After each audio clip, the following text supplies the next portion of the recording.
మహాత్ములు జన్మచేత జ్ఞానమును పొందినవారు ఏ ఆశ్రమంలోకి వెళ్లకుండా పుట్టుక నుంచే ఒకవేళ సన్యాసాశ్రమంలోకి వెళ్ళి ఉండవచ్చు. శంకర భగవత్పాదుల వంటి వారు, కంచికామకోటి పీఠాధిపత్యం వహించిన మహాపురుషులు, చంద్రశేఖరేంద్ర సరస్వతి మహాస్వామి వంటి పురుషులు. కాబట్టి అన్ని వేళలా అందరికీ ఆక్రమమే అన్వయం కావాలి అని సిద్ధాంతీకరించడం కూడా కష్టం. కాబట్టి ఆశ్రమం మీద ఆశ్రమం మారడం ఎందుకు అంటే, కట్టు మీద కట్టు వేసుకుని కట్టు జారిపోయేది చిట్ట చివరికి ఏ కట్టు లేకుండా ఈశ్వరుడు యందు చేరిపోవడానికి. అది మనుష్య జీవితానికి పరమార్థం. శాస్త్రములు అలా నిర్వచనం చేశాయి, ఋషులు అలా చెప్పారు, అందుకు ఆశ్రమం మారుస్తారు. కాబట్టి ఇది తెలుసుకున్న నాడు ఎందుకు కదులుతున్నాడో తెలుస్తుంది. అందుకే మీరు చూడండి, కాలమంతా ఉపాసన మార్గంగా ఉంటుంది. భగవంతుణ్ణి ఆరాధించడము అనేటటువంటి ప్రక్రియ చాలామంది దృష్టిలో ఏమనుకుంటారంటే, ఏదో 4 గోడలు ఓ గదిలోకి వెళ్ళడం, ఈశ్వరుడి మూర్తి, ఆయన మీద 4 మల్లెపూలు వేయడం, ఆయనకి పూజ చేయడం, అదే పూజ అంటే, అదే భక్తి అంటే అనుకుంటారు. తప్పు. అది కాదు భక్తి అన్న మాటకు అర్థం. భక్తి అన్న మాటకి యథార్థమైనటువంటి అర్థము నివేదన. ఎక్కడ నుండి నీకు ఈ శక్తి వచ్చిందో తెలుసుకుని ప్రసాదంగా అనుభవించగలగడం. అందుకే సనాతన ధర్మంలో ప్రసాద బుద్ధితో తప్ప దేన్ని పుచ్చుకోరు. నేను ఒక కొత్త పంచెల చాపు విప్పి కట్టుకుంటున్నాను అనుకోండి, నా భార్యని పిలిచి కొద్దిగా పసుపు పెట్టి పట్టరావే అంటాను. కొద్దిగా పసుపు పెడుతుంది. ఎందుకు పసుపు పెట్టడం అంటే, అమ్మా వీడికున్న పంచెలు చివికిపోతున్నాయి, వీడికి ఒక కొత్త పంచె కావాలని నేను ఒక కొత్త పంచె కొనుక్కోవడానికి కావలసినటువంటి ద్రవ్య సమృద్ధిని నాకు ఇచ్చి, ఆ పంచె కట్టుకుని నేను భగవంతుడి గురించి చెప్పడానికి కావలసిన వాగ్వైభవాన్ని నాకిచ్చి, నేను పంచె కట్టుకుని వెళ్ళి భగవంతుడి గురించి చెప్పి తిరిగి వస్తుంటే ఆయన 4 మంచి మాటలు చెప్పారని జనులు అనుకుంటే, ఆ కీర్తి నేను పొందితే, ఇన్ని నాకిచ్చి నా కీర్తిని చూసి నువ్వు పొంగిపోతున్నావు. నువ్వు కారణం తప్ప, నువ్వు అనుగ్రహించని నాడివి నాకు ఎక్కడివమ్మా అని నోటితో చెప్పకపోయినా పసుపు పెట్టి నివేదన బుద్ధిని ఆవిష్కరిస్తాం. ఏది తినండి, ఏది తాగండి, ఏది పొందండి, ప్రసాదంగానే అనుభవిస్తాం. ఓ గృహప్రవేశం చేశాడు, ఈశ్వరుడి యొక్క కృప. లేకపోతే ఏదో జీవితంలో ఒకటి కలిసి వచ్చింది, ఓ వాహనం కొనుక్కున్నాడు, వెంటనే దేవాలయానికి తీసుకెళ్ళి పూజ చేయించి కుంకం పెట్టించో నిమ్మకాయ కట్టించి అప్పుడు ఆ వాహనాన్ని ఉపయోగించుకోవడం మొదలు పెడతాడు. ఏదైనా పరమేశ్వరుని ప్రసాదము. మన వాళ్ళు అంత జాగ్రత్తగా భగవంతుడి వైపుకి కదపడం నేర్పారు. అసలు లాలిపాటలో అమ్మ భగవంతుడి వైపుకి కదపడం నేర్పుతుంది. అందుకే తల్లి చేసేటటువంటివి 2 పనులు ఉంటాయి. ఈ 2 పనులు వేదాంతంతో కూడుకుని ఉంటాయి. ఒకటి, ఊయలలో పెట్టి ఊపుతుంది. ఊపేటప్పుడు ఏ తల్లి అయినా ఒక్క పాటే పాడుతుంది, అళరా హాయి అంటూ. ఓరి పిచ్చివాడా, అక్కడ పుట్టావు, ఇక్కడ శరీరం వదిలేవు, మళ్ళీ ఇక్కడ పుట్టావు, ఎక్కడో శరీరం వదులుతావు. జీవయాత్ర ఇలా తిరుగుతూనే ఉంది. పునరపి జననం పునరపి మరణం పునరపి జననీ జఠరే శయనం ఇహ సంసారే బహుదుస్తారే కృపయాపారే పాహిమురారే. ఎన్ని కోట్ల జన్మలు ఎత్తావు. తిరిగి తిరిగి తిరిగి తిరిగి తిరిగి తిరిగి ఒక 20 ఏళ్లలో ఉపన్యాసం చెప్పాను అనుకోండి, ఒక్క 10 రోజులు కాకినాడలో ప్రశాంతంగా నా ఇంట్లో నేను కూర్చుని సహస్రగాయత్రి చేసి ఎన్నాళ్ళయిందో, ఎప్పుడు ఇంటికి ఎడతానో అనిపిస్తుంది. ఏమి 20 ఏళ్లలో 3 రోజులు ఉపన్యాసాలు చెప్తే 2 నెలలు కలిసిపోయావే. ఇన్ని కోట్ల జన్మల ఉపాధి మార్చుకుంటూ తిరిగిన వాడివి ఈ జీవయాత్రకి ఎందుకు కలిసిపోవు? వద్దు ఈశ్వర, ప్రశాంతంగా నీ యందు చేరిపోతాను, దానికి కావలసిన జ్ఞానాన్ని ఇయ్యి, పునరావృత్తిరహిత శాశ్వత శివ సాయుధ్య స్థితి నాకు కల్పింపబడుగాక అన్న బుద్ధి అంకురించడానికి ప్రయత్నం ఇవ్వడానికి అమ్మ జోలపాడుతుంది. ఓరి పిచ్చాడా, ఈ పరిగెత్తడంలో లేదురా సంతోషం, ఈ తిరగడంలో లేదు. అక్కడ పుట్టి ఇక్కడ చచ్చి, ఇక్కడ చచ్చి అక్కడ పుట్టి, ఇలా ఎన్ని మాటలు పుడతావు, ఎన్ని మాటలు సుఖదుఖాలు అనుభవిస్తావు. అడరడరా హాయి, ఇందులో హాయి లేదు. ఆగిపోవడంలో, నిలిచిపోవడంలో హాయి ఉంది. అందుకే శంకరాచార్యుల వారు యోగతారావళి చేస్తూ ఒక అద్భుత రహస్యం చెప్తారు. అక్కడ కూడా శ్రీశైలమే చెప్పారు ఆయన. శ్రీశైల శృంగ కుహరేషు కదోపలప్సే గాత్రం యదామ మలతాహ పరివేషయంతి కర్ణే యదాహ విరచయంతి ఖగాశ్చ నీడాస్ అన్నారు. భగవంతుణ్ణి చేరుకోవడానికి ఉపాధిని సమర్థవంతంగా ఉపయోగించుకున్నాడన్న మాటకి గుర్తేమిటంటే తిరగడం కాదు. అంతర్ముఖ సమారాధ్య బహిర్ముఖ సుదుర్లభ, తిరిగినంత కాలం దొరకడు ఈశ్వరుడు. ఒక చోట కూర్చుని ధ్యానం మొదలుపెట్టి తన లోపలికి తాను వెళ్ళి పరమాత్మ దర్శనం చెయ్యగలగాలి. ఆ లోపలికి ప్రయాణం చేసేటప్పుడు వాడు కుదురుగా కూర్చున్నాడు, కదలడు, ధ్యానమునందు స్థిరపడ్డాడు అని తోటి మనుష్యులు కాదు నమ్మేది. వాడు ధ్యానమునందు బాగా కుదురుకున్నాడని ముందేది నమ్మాలంటే తీగ నమ్ముతుంది. గాత్రం యదామలతాహ పరివేషయంతి. నేను చిక్కుడు తీగ పెట్టి ఆ తీగ పైకొచ్చినప్పుడు, అంకురం పాకుతున్నప్పుడు నేను దాని పక్కకెళ్ళి అక్కడే అన్నం తిని, అక్కడే మంచినీళ్లు తాగి, అక్కడే పడుకుని కదలకుండా కూర్చున్నాను అనుకోండి, ఆ తీగ నా తొడదాకా వచ్చి నన్ను పట్టుకోవడం మానేసి పక్కకెళ్ళి అక్కడే ఉన్నటువంటి ఓ చిన్న రాయిని చుట్టుకుంటుంది. దానికి తెలుసు వీడు లేచిపోతాడు, వీడు ఉండడు, వీడిని పట్టుకోకూడదని. తీగలు ఎప్పుడు చుట్టుకుంటాయంటే ఇక వీడు లేవడు, ధ్యానమునందు మగ్నుడైపోయాడంటే చుట్టుకుంటాయి.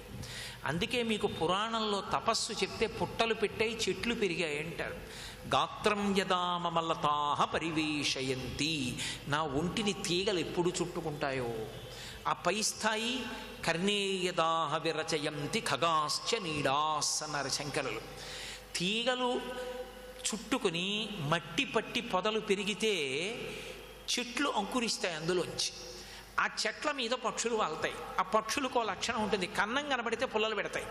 రెండు చెవుల్లో పుల్లలు తీసుకొచ్చి పెట్టి గూళ్ళు కట్టి గూళ్ళల్లో పిల్లల్ని పెట్టి పక్షులు అరుస్తున్నా సరే తాను అలాగే ఉంటాడు. ఎంత నిద్రపోతున్నవాడైనా చెవిలో చిన్న పుల్ల పెడితే చటుక్కుని లేస్తాడు.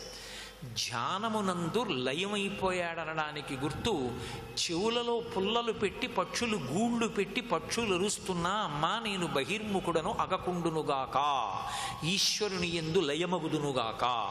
అది ధ్యాన ప్రక్రియ. శంకరులు యోగతారావళిలో దాని రహస్యాలు చెప్తారు. కాబట్టి ఒక్క మనుష్యుడే కదలగలడు ఈశ్వరుడి వైపు. మొట్టమొదట అమ్మ కదుపుతుంది పాట చేత. కదుపుతుంది కాబట్టి మాతృదేవోభవ, అమ్మ మొట్టమొదటి గురువైంది. రెండవది ఎక్కడ చెప్తుంది? అమ్మ వేదాంతం చెప్పేది ఒకటి జోలపాటలో చెప్తుంది, రెండు కథలో చెప్తుంది. ఏదో ఓ కథ, దానికి ఏం అర్థం ఉండాలని లేదు. పిల్లాడు అన్నం తినలేదు, అక్కడి నుంచి ఆ బయట నించుని వరండాలో చెట్టు చూపించి, అది గదిగదిగో చెట్టు మీద నాన్న పెద్ద పక్షికి 2 పిల్లలా అని అదే కథ చెప్తుంది. అమ్మ చెప్తుంటే వాడు ఊ ఊ ఊ అంటూ ఆ కథకు అర్థం ఉందా లేదా పక్కన పెట్టేయండి, గుటుక్కు గుటుక్కు గుటుక్కు మింగేస్తాడు. పాత్రలో అన్నమంతా పిల్లాడికి పెట్టేశానన్న తర్వాత చెయ్యి తడి చేసుకుని మూతి తుడిచేసి, చేతులు తుడిచి, కాళ్ళు తుడిచి, పడిబట్టతో తుడిచేసి అమ్మంటుంది కథ కంచికి మనం ఇంటికి అంటుంది.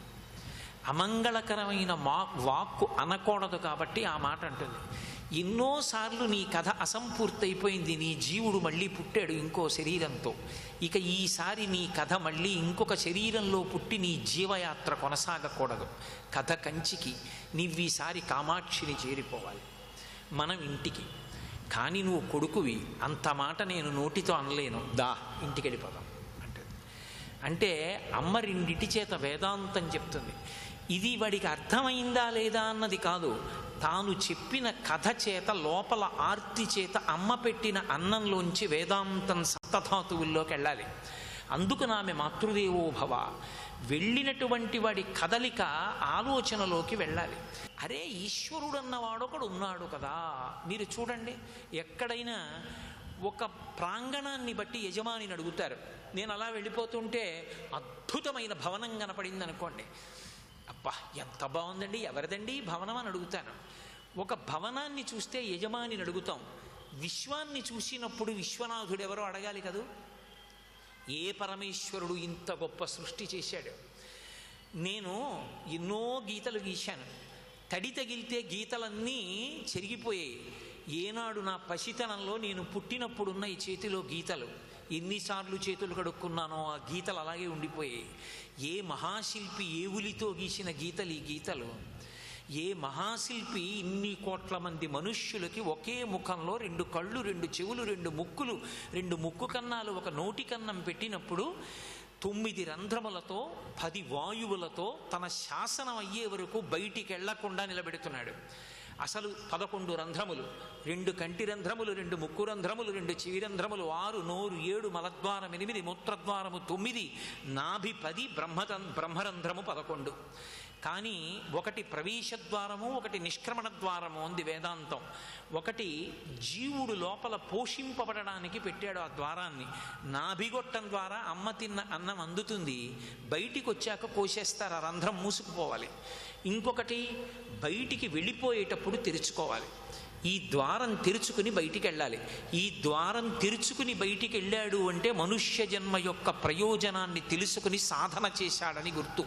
అందుకని మహాత్ములు నిర్గమించినప్పుడు కపాలం చిట్లుతుంది. ఒకవేళ అలా చిట్లకపోతే బొత్తిగా పాపిష్టంగా వెళ్ళిపోయాడు అని అనలేక బంధువులు ఏం చేస్తారంటే కపాలం పగిలే వరకు ఉంటారు. టప్పని చప్పుడు వస్తుంది. చప్పుడు వచ్చిన తర్వాత కాటికాపరి చెప్తాడు, పగిలిపోయింది, మీరు స్నానం చేసేయండి అంటాడు. అంటే అప్పుడు స్నానం చేసి వెళ్ళిపోతారు. ఏమి ఈ శరీరం చూసుకుని విర్రెక్కిపోవడమే కానీ ఒక్కసారి శ్మశానంలో దీన్ని కాల్చేసే విధానం చూస్తే అరే దీనికోసం ఇంత వెంపర్లాడిపోతున్నానా అనిపిస్తుంది. కట్టెల మీద పడుకోబెట్టి చిట్ట చివర ప్రదక్షిణం చేసేసి కుండ విడిచిపెట్టి కొడుకు వచ్చేస్తే మొట్టమొదట గుండెల మీద తల మీద తైలాన్ని పోసి అగ్నిహోత్ర సంస్కారం చేస్తాడు కాటికాపరి.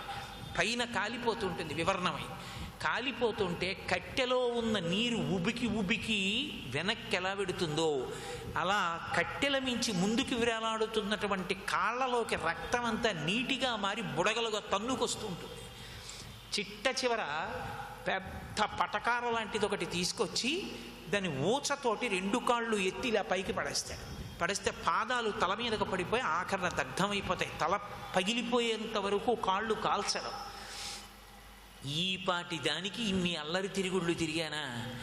వీటితో ఒక్క ప్రదక్షిణం చేస్తే ఏమవుదునో, ఈ నోటితో ఒక్కసారి విష్ణు సహస్రం చదువుకుంటే ఏమవుదునో, ఈ చేతులతో ఆర్తితో ఉన్నవాడికి ఉపకారం చేస్తే ఏమవుదునో, పైకి లేచి వెళ్ళి నిలబడిన తరువాత ఏడుస్తూ అయ్యో దీన్ని ఉపయోగించుకోలేకపోయానని ఏడుస్తున్నప్పుడు ఓదార్చేవాడు లేకుండా అందరూ తిరిగి వెళ్ళిపోతుంటే అప్పుడు వాణ్ణి ఓదార్చేవాడు ఉండడని పార్వతి నేను శ్మశానంలో ఉండి ఏడవకురా ఇంకో ఉపాధిస్తానని వాడిని ఓదారుస్తున్నాను, నేను అక్కడ ఉండకపోతే వాడు చచ్చినవాడు చచ్చిపోతాడు అందుకున్నాను పార్వతి అని చెప్పాడు అనుశాసనిక పర్వంలో. పార్వతీదేవితో పరమేశ్వరుడు ఆయన ఉండడానికి చోటు లేక కాదు, అంతటి ఉదారుడు.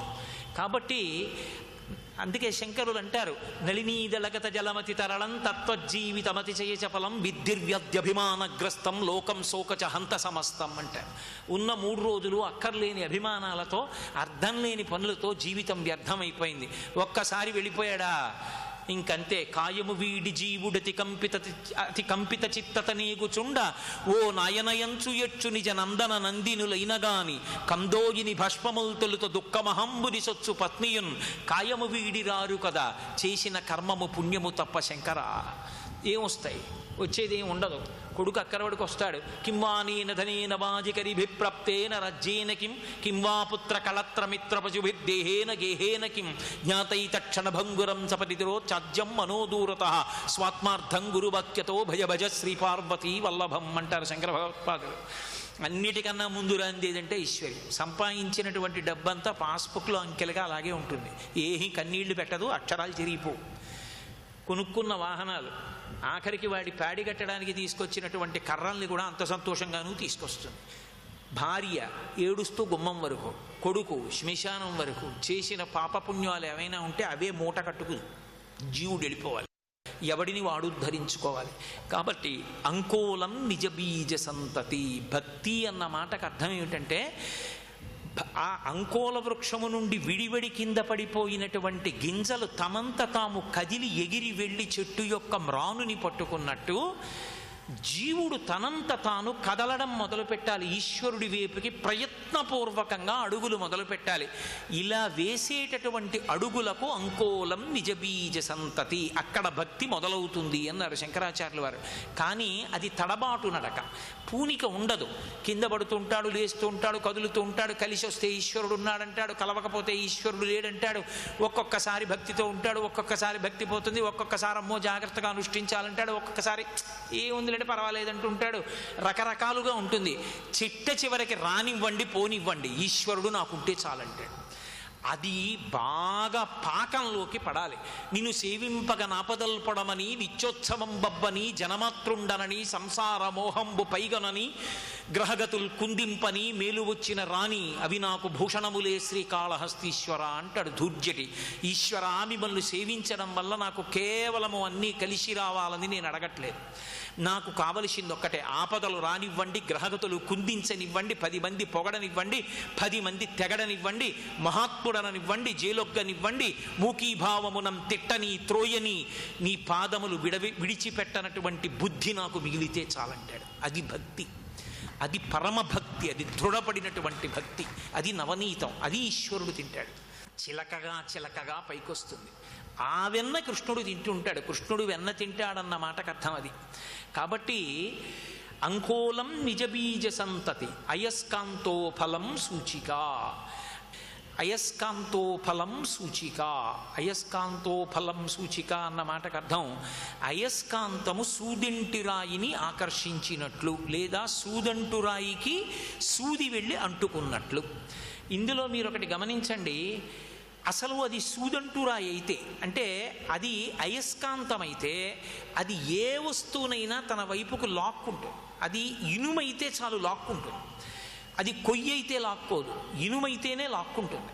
అసలు భక్తి అనేటటువంటిది ఏర్పడి ఒక్క అడుగు వెయ్యడం మనకు వచ్చిందనుకోండి, పరమేశ్వరుడు 100 అడుగులు ముందుకేసి మన ప్రయత్నాలలో వచ్చేటటువంటి వైక్లభ్యములను దిద్దుతాడు. మీరు నన్ను నమ్మండి, నేను పరమసత్యం చెప్తున్నాను. ఒకసారి భక్తి అంకురించి భగవంతుడి వైపుకి నిజాయితీగా అడుగు వెయ్యడం ప్రారంభమైతే భక్తి యందు వచ్చేటటువంటి ఉద్ధాన పతనములను పరమేశ్వరుడే దిద్దుతాడు, దిద్ది కాపాడతాడు. ఎవరి రూపంలో వస్తాడు అంటే ఆచార్య రూపంలో వస్తాడు.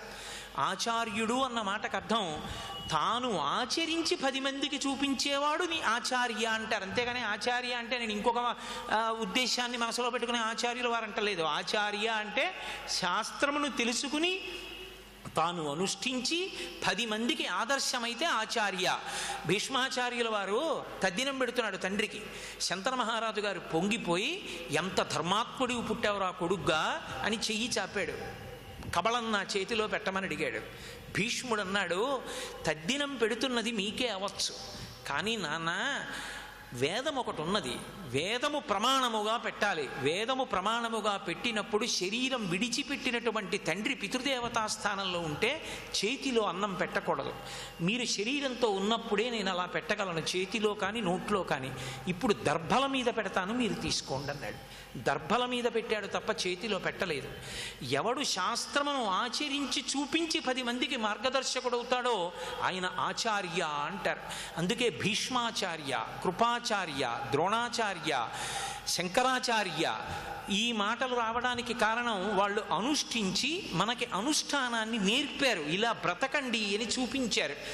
ఇందులో మనం ఒక్కసారి ఆచారమును పాటించి భగవంతుని వైపుకి అడుగులు వెయ్యడం అనేటటువంటిది ప్రారంభం చేస్తే అందులో వచ్చేటటువంటి తొట్టుపాటుని పరమేశ్వరుడు దిద్దుతాడు. అసలు ఆ నిజాయితీ ఉన్నప్పుడు నేను మీకు ఒక ఉదాహరణ చూపిస్తాను. స్వామి హనుమ 100 యోజనముల సముద్రాన్ని దాటి వెళ్ళి సీతమ్మ తల్లి దర్శనం చెయ్యాలని బయలుదేరారు. ఎంతో కీర్తించాడు జాంబవంతుడు. ఆయనకి శాప విమోచనం అయిపోయింది. ఆయన అంతటి బలవంతుడెవ్వడూ లేడు. అటువంటి వాడు బయలుదేరుతూ ఒక మాట అన్నాడు, నేను సముద్రానికి ఉత్తర ఒడ్డున నించుని శరీరాన్ని చాపి 100 యోజనములు దాటి దక్షిణ దిక్కుని చేతితో ముట్టుకోగలను, ఈ భూమికి అనేక పర్యాయములు ప్రదక్షిణము చెయ్యగలను, నా వక్షస్థలంతో పర్వత శిఖరములను పడగొట్టి చూర్ణము చెయ్యగలను, భూమినంతటినీ చేతితో ఎత్తి కదిపేయగలను అన్నాడు. నిజంగా ఆయనంతటి బలవంతురే. కాబట్టే మైనాక పర్వతం పైకి లేస్తే సముద్రంలోంచి వరసాపాతయామాస జీమూతమివ మారుతః అన్నారు వాల్మీకి మహర్షి. తన వక్షస్థలంతో కొట్టి పర్వత శిఖరాల్ని చూర్ణం చేసి కింద పడేశాడు. అంతటి మహితాత్ముడు. కానీ ఇదంతా నా శక్తి అనలేదు, పరమభక్తితో బయలుదేరారు. బయలుదేరేటప్పుడు ఈ 100 యోజనముల సముద్రాన్ని దాటి వెళ్ళగలిగిన శక్తి నాకెక్కడి నుంచి వచ్చిందో తెలుసా అని ఆయన అన్నారు. యథారాఘవ నిర్ముక్త శరస్వసన విక్రమ గచ్చేతత్వద్గమిష్యామి లంకాం రావణపాలితాం నహి ద్రక్ష్యామి యది లంకాయాం జనకాత్మజాం అనేనైవ హి వేగేన గమిష్యామి సురాలయం బద్ధ్వా రాక్షసరాజేణ మానయిష్యామి రావణం అన్నారు.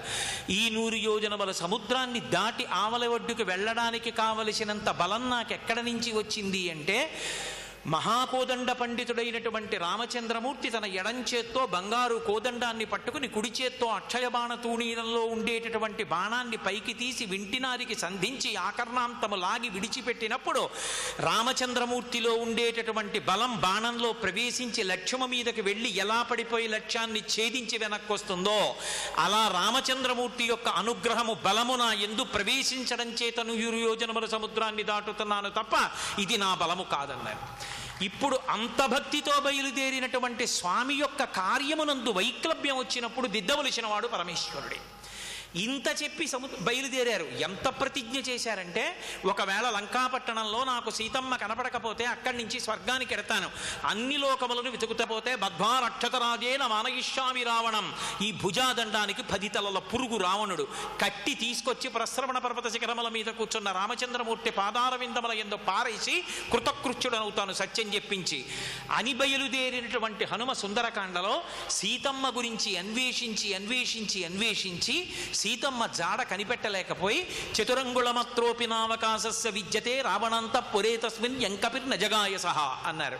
4 అంగుళములు విడిచిపెట్టకుండా లంకాపట్టణాన్ని అంతటినీ శోధించేశాను, నాకు సీతమ్మ కనపడలేదు అని ఒకసారి నిర్వేదం అంకురిస్తే మనిషిలో ఎన్ని వెర్రి ఆలోచనలన్నా వస్తాయి.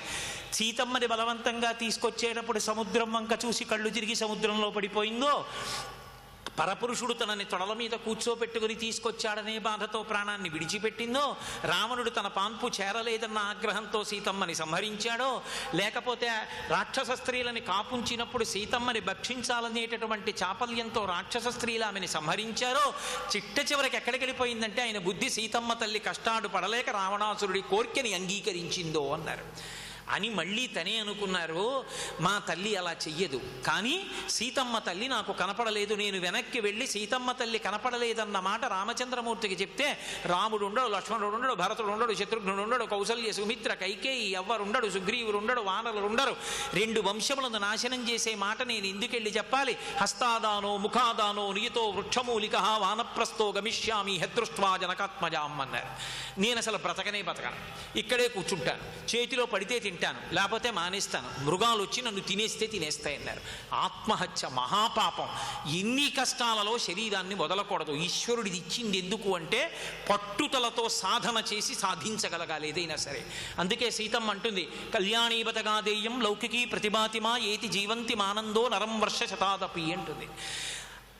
సహనంతో 100 సంవత్సరములు శరీరంలో ఉండి ఎన్ని కష్టాలు వచ్చినా ఎదుర్కొని పూనికతో తట్టుకున్నవాడెవడో వాడు చిట్ట చివరికి బంతిపైకి లేచినట్టు లేచి విజయాన్ని సాధిస్తాడు.